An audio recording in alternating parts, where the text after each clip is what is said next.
Look at how much it cuts down Whoa. noise there. So I'm gonna grab that. Cool. Need anything else? There you go. It's the most excited I've Okay, ever been man. about exhaust systems in my life.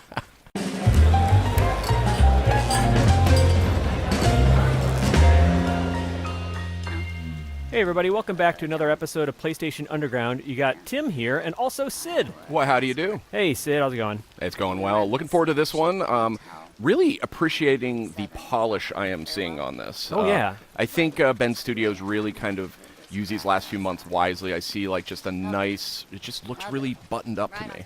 And I really like the stylized, we're here with Days Gone on PS4 Pro, but yeah, I really like, in addition to just the sort of like really convincing visuals, but like the style of the, the mechanic bench against the back there. This is Copeland's camp, so we're about an hour into the game, and we're going to show off a little bit of the open world. So before we hit the road, though, Sid, I wanted to show you. I got some new upgrades here.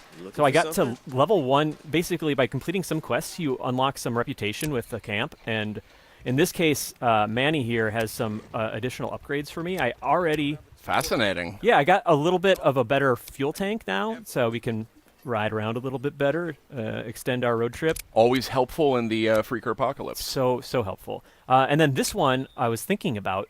So this has always been my issue with using motorcycles in a post-apocalyptic world. You want to stay stealthy, right? But you can actually upgrade your exhaust. So look at how much it cuts down noise there. So I'm gonna grab that. Cool. Need anything else? There you go. It's the most excited I've ever been about exhaust systems in my life. Back to work.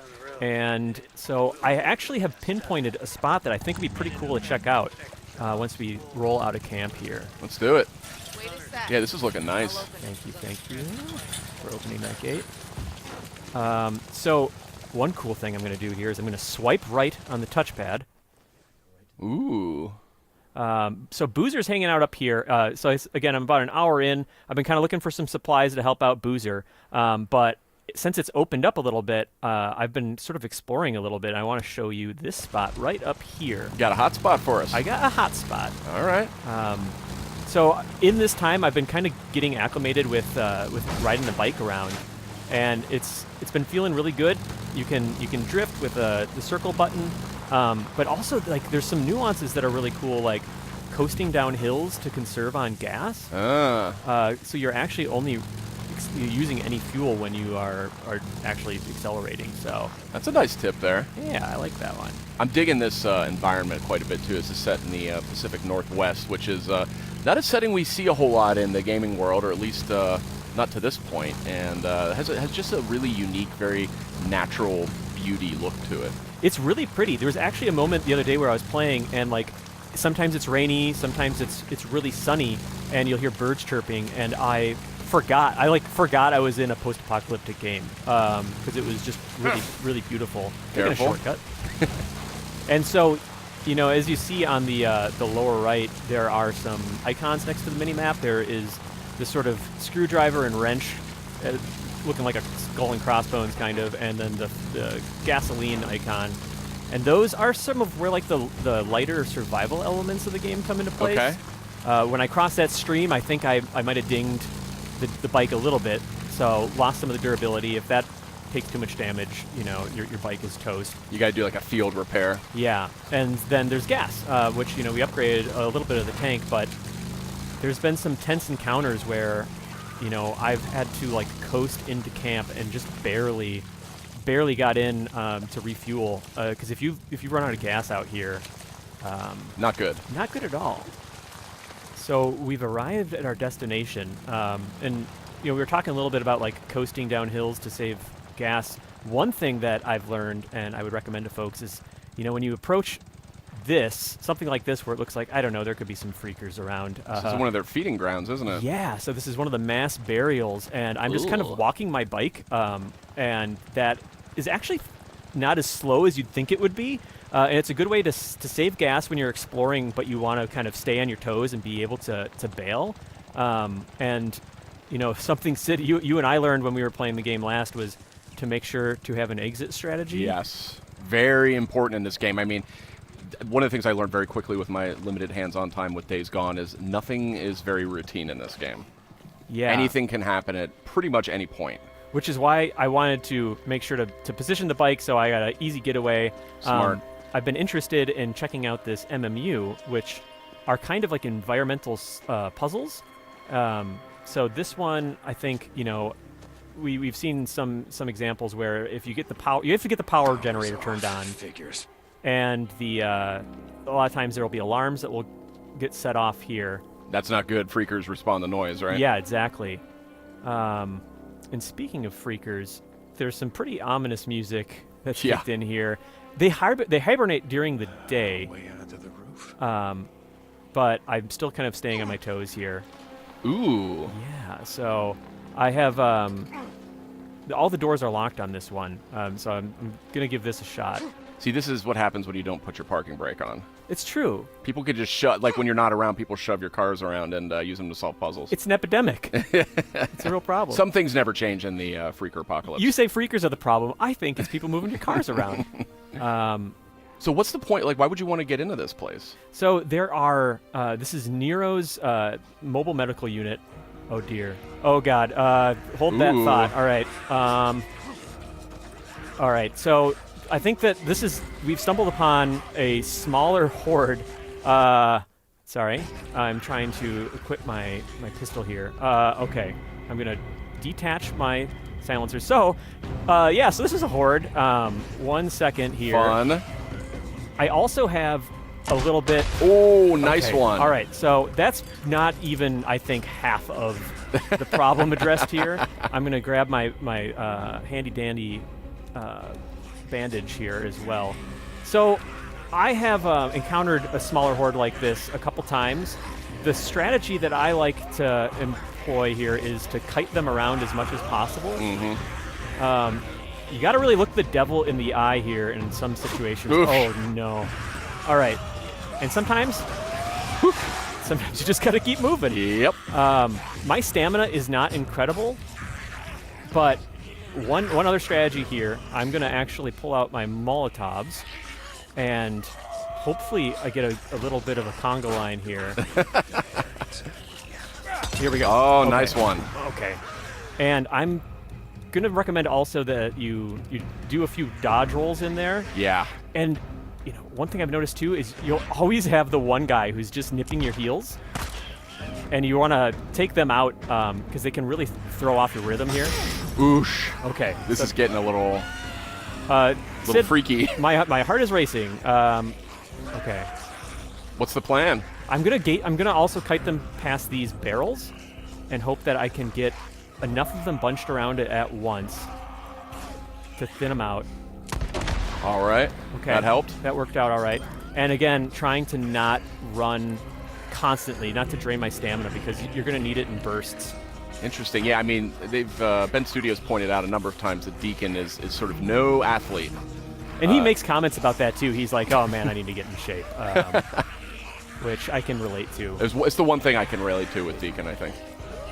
So let's see. This is and this is not a bad. Okay. All right. Oh, you see, that's what I'm saying. There's, you got to be careful about the guys that are nipping your heels there. So I like this this inventory management system. It's a little bit reminiscent of Horizon, but the weapon wheel is really slick, and I love that you can craft within it as well. Which, speaking of that, the Molotovs are so handy. But I got one left, it looks like. So this might be another good opportunity for a pipe bomb I picked up. I haven't learned how to craft these, but I have encountered some in the wild. Okay. I think we have another explosive barrel. Oh god. Grab some ears. Okay, here it is. Okay, good. Okay. You see, but I don't want just the one guy. I want all of them. Excellent. No, this is actually a pretty small horde. It is. This is one of the more manageable hordes. Oh no, what have I done? Oh, what boy. have I done? Careful. Oh, jeez. Just slap a Band-Aid on there. You're good to go. Yep. Okay. All right. Let me think. You could hop on the bike and get out of Dodge. I could, but I said my pride. Okay. Let's see. I'm going to do one more bandage here. Craft a few. He's so fast at crafting these. Yeah. He's got those quick fingers. Okay. That helps. That helps.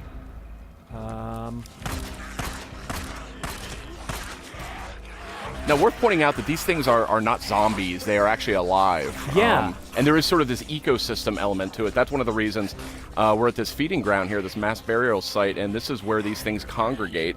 And they feed there. And there's some other places in the game as well, caves and sort of dark corners that they will hibernate in. So you always want to keep your eyes peeled, and could be a horde hiding anywhere. And there's a variety of, sometimes there's hordes, sometimes there's also nests. And if you clear out nests with Molotovs like this, you'll also kind of thin out the freaker numbers in that area. So it'll be a little bit, if you want to do some exploring, it'll be a little bit more manageable. Yeesh.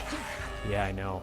I think we're making good, steady progress on these guys. There's some more explosive containers over here. Did you get a look at how many were left? Yeah, that's another good tip, is just not being afraid to look the devil in the eye a little bit and see how many are on your tail. There you go. What about that big sword on your back? It's a great idea. Oh, yeah. So, yeah, it's actually a lawnmower blade. Perfect. We got one more. A sling blade? Isn't that what they're called? Yeah, like a... Is that what those are called? I think we got so. it. Okay, actually, that's the Death Train Horde. Okay. And so that will also get me some rep with Copeland's Camp and unlock a second level of like bike upgrades. And as you see here, there's a Horde Killer sort of challenge that you're working towards. And there's a lot of hordes in this game, and that was, as we pointed out, a very small one. Yeah, one's much bigger than that. But much bigger. Thought it would be cool to be able to kind of like... oh, and, you get experience points and can unlock new skills. So now that we have some new skills... I love this UI, by the way, using the touch bar on the touchpad Yeah. on the DualShock 4. So you see like sort of the compass in the upper right, and this is kind of like a nerdy thing to get excited about, but I'm into it. And then, I'm swiping up, right, and left, and it's just really nifty to go straight from gameplay into the specific menus. But I'm in skills here, and I've already invested in focus, which I would recommend making it basically your first skill spent. It's basically a little slow down time and can breathe a little bit. And I think that I might have unlocked something that reduces the cooldown of focus, which is really good. So that the lawnmower blade that we were talking about, it is a really powerful melee weapon when it comes down to it, but there is some durability with it, which is where one of the sort of lighter survival elements come into play. But you can actually spend some of the scrap that you use on bike upgrades and other things to repair some of your melee weapons. So if you really like that lawnmower blade, you can hang on to it Yeah, longer. like for melee fans, it's a skill probably worth looking into. Yes. So, all right, we were... Coast is clear. What were we? Where were we? So one tip here we were talking about before that horde rudely interrupted us. We want to disable these alarms, and that'll help us once the power is activated. The sort of like Nero evacuation or emergency message won't play. So, Oh, clever. so I see two of them there. We got it. Now, obviously, if you don't do this, you are sort of tempting fate here. Oh yeah, and if that horde hadn't already seen you and those started going off, like, you're done. Out of gas. I think I saw a gas can around here somewhere. Yeah, let's go find that. Yeah, Deacon can never catch a break, it seems. So we'll go hunt down a gas can. If I remember, I saw something red I wanted to shoot when the horde There was it is. chasing me over here. And one of the things I like about this game, too, is there have been a number of games that are set in sort of an apocalyptic kind of world. Everything from Horizon Zero Dawn, which is like really, really far in the future. This game is, I want to say, Ben Studios said it's maybe 2 years or so, approximately, after sort of this freaker outbreak. Yeah. So things are There we go. decrepit and dilapidated, but they are, in some cases, still functional. And then another cool thing, like speaking of, it's not like a totally, like there is still technology like within the Nero medical units that we can find. But another cool touch, speaking of how many days it's passed, like it counts Oh, down nice. the number of days that have occurred since, the freaker virus sort of swept the area. So I'm going to go ahead and I could also, what I like also about the gas can is I could use it to power the generator here. Could use it to refill my bike. I could use it as an explosive when I'm, kiting a horde around and trying to take down enemies. So I like the different options there. Hit that primer. Get in there. Green lights are good. Green lights. So what kind of goodies are we gonna expect in here? So there's All right. there's usually some generally Here we good go. crafting materials. Like I can replenish some of my Molotov resources here, my got med these. kits. But the crown jewel of any MMU that you're gonna An get injector. access to Near is all the good this shit. Nero injector. These are really powerful. So, like, for example, I was taking some hits during that fight, but I was able to heal. I had enough med kits.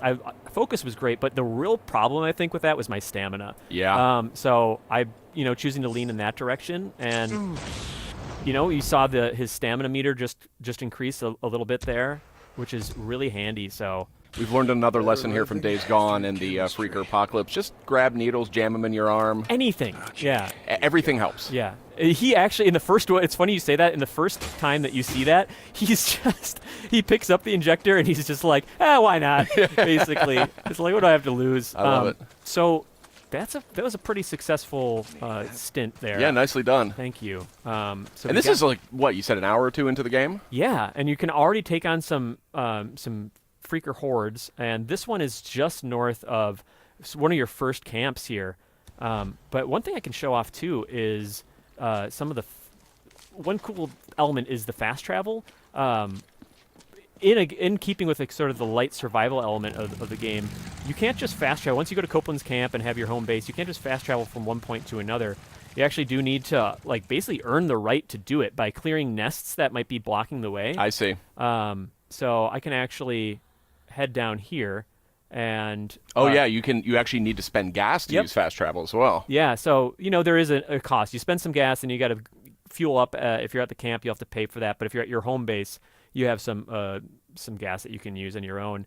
And then aside from just exploring the open world, some of the things I've been up to is, again, trying to help Boozer recover from some injuries that he sustained.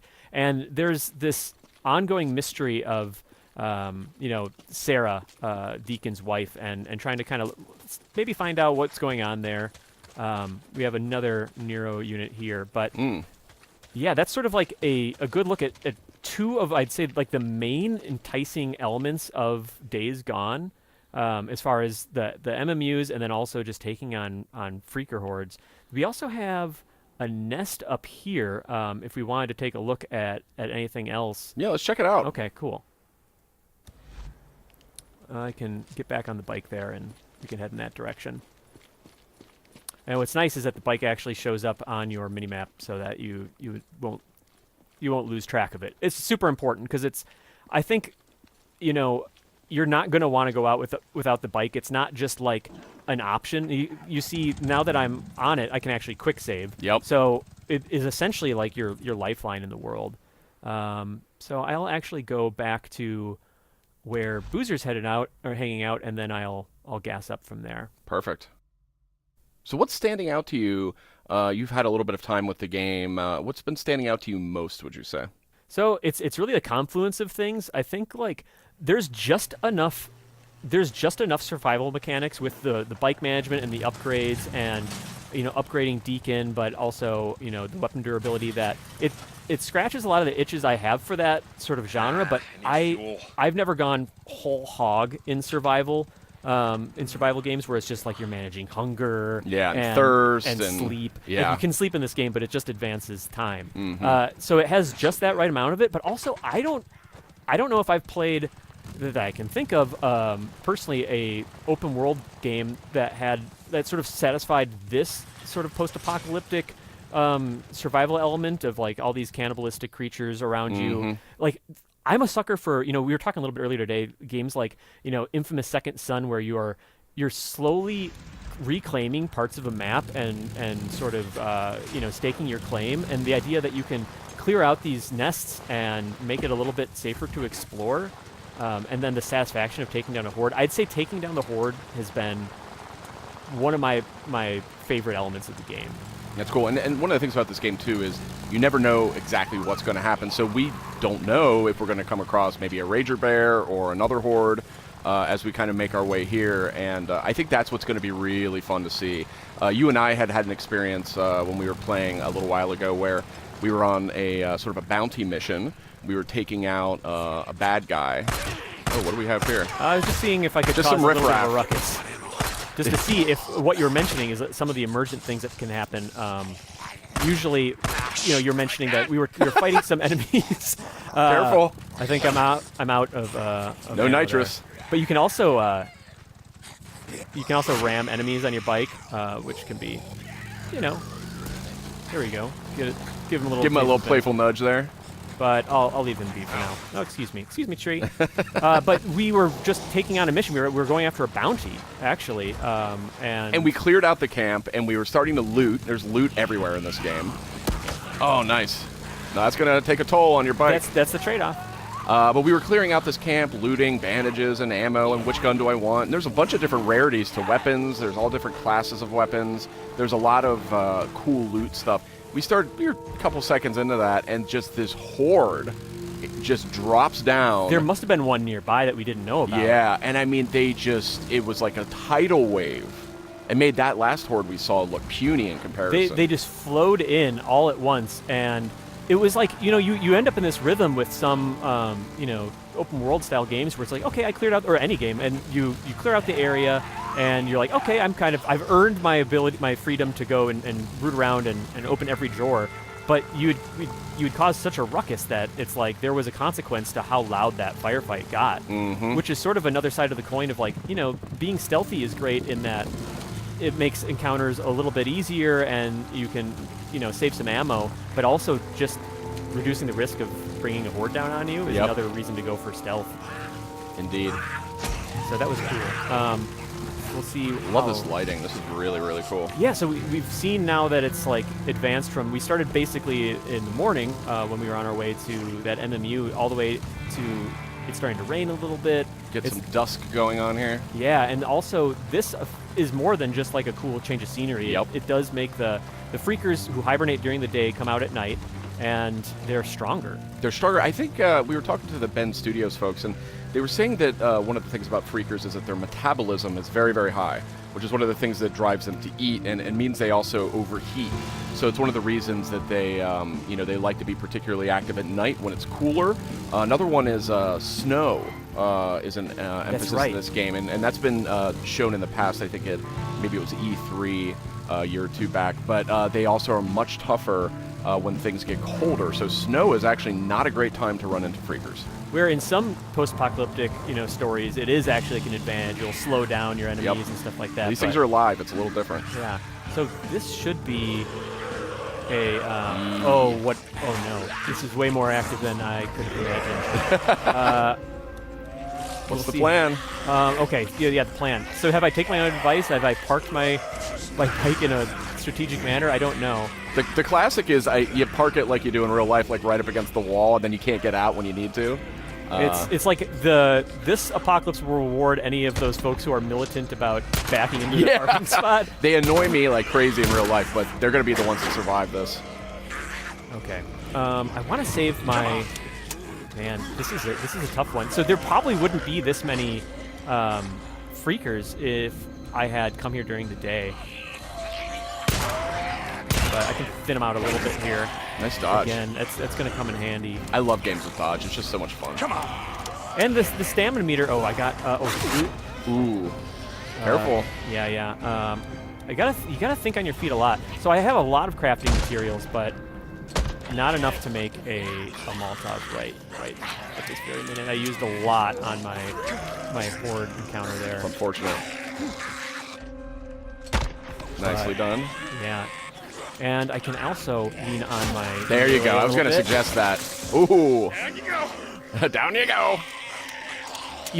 I spent some more time with Deacon while playing the game, and he is like... He's kind of a goofball. In some scenarios, he's very like... When he's on his own, you can tell that he's spent a lot of time by himself, and... Oh, man! I did not see him coming at all. And he kind of like will make comments on radio shows and stuff like that. Oh, really? And he just kind of cracks himself up sometimes. It's kind of funny. Okay. This is good tactics work here. I'm trying. Okay, you got one down. Oh, melee takes away your stamina as well? That's right. Just like in real life. When I get into crowd battles like this in real life, I get tired real quick. It is fun to watch you throw down this, I'll admit. Okay, I think. Is this the nest over here? Yeah, I think wonder, it is. They It looks might like it. be continuing to generate around here, so maybe I would need to come back with. You know, there's probably a gas can or something nearby that I might be able to toss in there. I'll take a couple pot shots here since I got a minute. They're definitely tougher. Yeah, definitely. Like, I think I was taking down freakers in about about three hits before, and with my melee, and Bow gun. it's taking a little bit extra. Okay, You gotta have a bow gun. okay. So let's see if I got enough for a Molotov. I think I might just be missing one reg, and it's like really cleanly laid out for you. I'll switch back to the machete. But you can see when I'm looking over the materials in the middle there, I can see I'm just missing one reg. So let's take a quick look here. Surely there's something around here. Discarded pair of underpants. Yeah, just use your own. Just use your own. There you go. You can hide in these things, right? Yeah, that's right. So I totally could have hidden in there. Let me just take a jump. Yeah, just dive in. A little dumpster dive. Nothing wrong with that. So great when freakers are bearing down on you, if you just need to take a breather. But also, if you do that while there's human enemies around, I don't think they'll fall for it. they don't fall for it. Oh, my poor bike. Aw. Got Swarmer ear. So I'll just take a look here. It's got to be something. Deacon's a smart guy. You can figure this out. Yeah. Oh, and this is also I think a tree that I can use to craft some more bolts for my. Oh, interesting. Yeah. Oh, and some scrap. So if you look close enough, you're gonna find some good stuff. A lot of times, also it's not every car, but the treasure chest sort of the world, so to speak, can be trunks. I mean, in real life, I find that to be true as well. Yeah, I mean, especially a flatbed truck like this. It's just like, hey, well, that's mine now. And then you'll also get scrap from underneath the hood sometimes. So, oh, is this it? Precious rag. Oh, thank you. All right. I was so worried. Okay, so we might be able to take this little That's a nest. here, This is and very satisfying. be a good way to close out our episode here. Is one of the other activities. Oh, that newt did not like that at all. Or no, that's not that freaker. Yeah. Okay. Excuse me. Come on, guys. Okay, so they've depleted me of some of my Precious stamina. precious stamina and ammo. Oof. All right. Get one more shot with Oh, my nicely focus done. there, and then hopefully getting her out here. Great. She's earned the rest. There you go. So that'll blaze down that nest, and again, like make this area a little bit quieter at night, and allow me to explore a little bit more. And like, there's a lot to explore. More nests around here that I could clear out. The map expands. I think my next mission has me going even further west, so there's a lot more to do here. But It's pretty big, yeah. It's been a lot of fun. Like, I'm excited to like burn a whole weekend or 2 or 3 and just dig into this. But it's been a lot of fun. There's not that much time to wait either. It's out on April 26th, and you can grab Days Gone. Fantastic. So, Well, thank yeah. you, Tim. Yeah, absolutely. Thanks for watching this episode of PlayStation Underground. We'll see you next time.